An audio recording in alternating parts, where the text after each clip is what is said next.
take a look at this. This is what I noticed. Productive members of society learn to their maximum potential. Possess the skills and habits needed to be prepared for life and career in the 21st world that they will encounter. Serve, lead, grow. Assume personal responsibility. Become stewards of an ever-changing global society.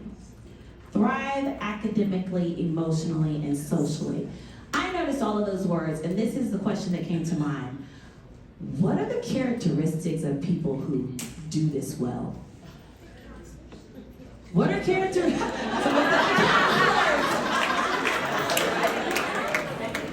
I'm give it to you. We're pretty good at rocking all of those things, okay? We do those very well. But these words, when I was looking at these missions, popped out because the reality is when a district or a school is making a mission, it has to be broad, right? It has to be big because we don't know what's coming up. But they put these words in it, and I don't know if they recognized that they were putting words here that meant that math is not the forefront. They were putting words here that meant that English, ELAR, star, is not the forefront. They put words in here that were telling you what is the forefront is you.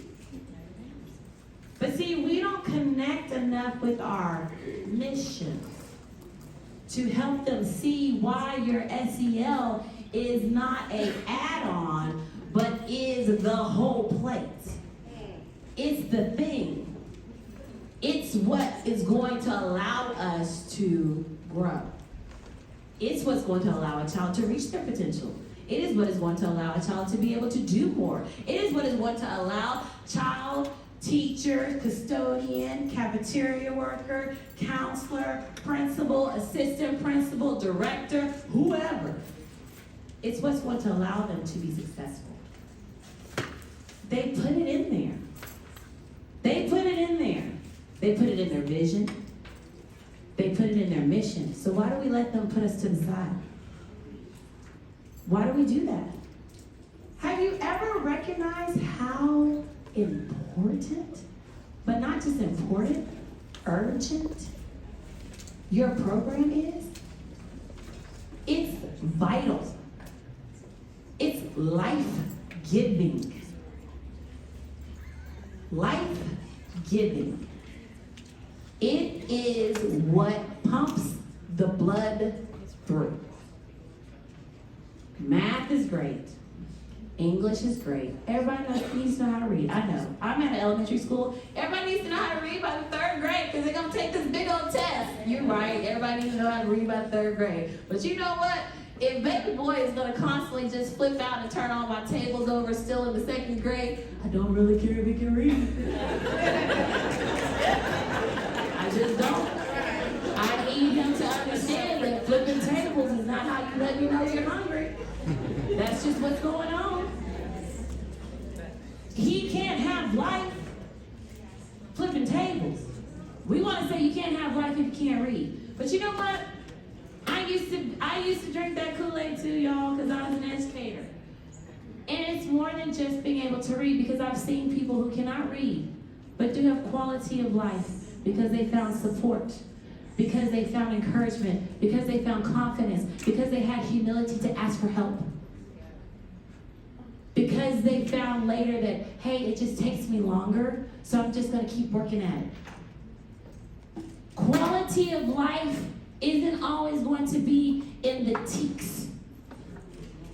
It's important for us to recognize you've got to get your admin on board. When we provide quality of life, we will achieve our mission, we will achieve our vision, and we will look like we have the brightest geniuses in all of the world. It will come. Learning is exponential. People don't really understand that. People want to believe learning is incremental. Learning is exponential. And I say that because of this. When I am whole, I can take in a lesson in one time. When I'm not whole, it probably takes me 20 times. Learning is exponential.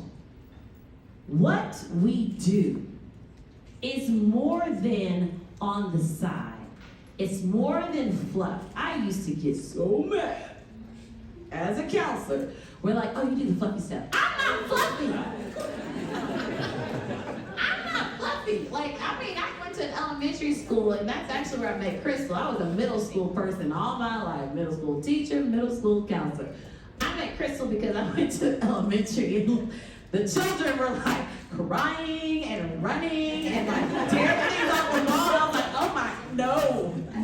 I thought they came more prepared. They don't come more prepared. I couldn't take it. And my principal was like, oh, well, you know, go in and do those lessons and put up the big posters. And no offense to anyone who does that. That's your gifting. It's a gifting. Okay? I'm just going to tell you, it's a gifting. And I said, oh, honey, that's not me. And I'm going to go in and we're going to get something straight. But big pretty posters and all the like, that's not my gifting. But there was no difference between the last counselor who liked that and me, because we both understood we got to make you whole. You cannot learn unless you're whole. Don't let anyone diminish what you do. It is how they get through to the kids, what you do.